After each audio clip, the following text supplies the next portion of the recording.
pada tanggal 15 Mei 2005, 20 tim Premier League melakoni laga pekan ke-38 musim 2004-2005. Pada saat itu, Chelsea sebenarnya sudah dapat dipastikan menjuarai Liga Premier Inggris. Arsenal, Manchester United, dan Everton juga menjadi tim-tim yang finish di 4 besar atau zona Liga Champions. Di sisi lain, ada satu tim yang ngotot ingin finish di posisi 7 klasemen demi bisa mengamankan kans bermain di Piala UEFA musim berikutnya. Tim tersebut adalah Manchester City yang saat itu gawangnya dikawal oleh kiper timnas Inggris David James. Lawan mereka di laga pekan pamungkas itu adalah Middlesbrough yang sama ngototnya. Middlesbrough hanya perlu hasil imbang melawan Manchester City di City of Manchester Stadium. Sedangkan City sebagai tuan rumah harus mendapatkan kemenangan untuk bisa mengamankan tiket berlaga di Piala UEFA. Jalannya laga sendiri sebenarnya bisa dibilang cukup ketat. Namun, tim tamu mampu lebih unggul terlebih dahulu pada menit ke-23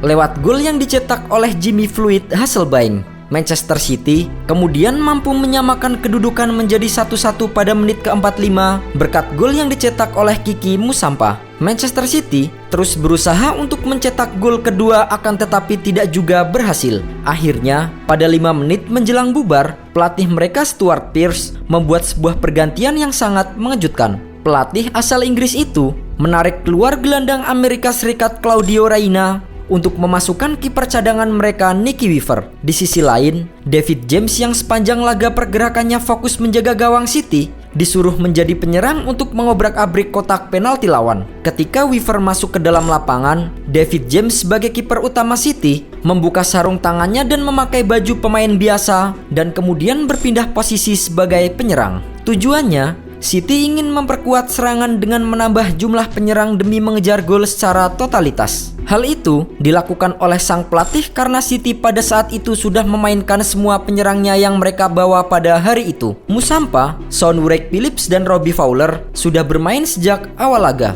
Ditambah lagi, adik dari Son yang bernama Bradley juga sudah dimainkan semenjak menit ke-54. Oleh karenanya, David James lah yang pada akhirnya harus ikut membantu usaha untuk mencetak gol kedua. Pergerakan James sendiri sebenarnya cukup merepotkan. Bahkan, terdapat momen ketika James harus dihadang oleh 4 pemain Middlesbrough. Meski begitu, karena ia bermain bukan pada posisi aslinya, James pun bermain dengan sedikit kacau. Pergerakannya kikuk, ia menyerang semua bola udara dan melabrak semua yang menghalanginya. Ia bahkan 2 kali melakukan tackle telat kepada pemain lawan.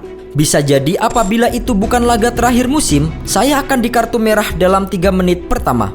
Keputusan yang dibuat oleh City tersebut sebenarnya hampir berhasil. Di tengah-tengah serangan James yang kacau balau itu, Manchester City mendapatkan penalti di injury time setelah umpan silang dari Joey Barton mengenai tangan dari bek Middlesbrough. Namun sayang, penalti yang dieksekusi oleh Robbie Fowler masih bisa diselamatkan oleh kiper lawan. Manchester City juga harus puas dengan hasil imbang 1-1.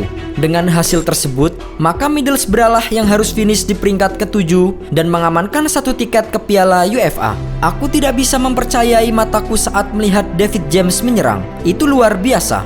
Tetapi mereka kurang beruntung untuk bisa membuat Stuart Pearce tampak jenius.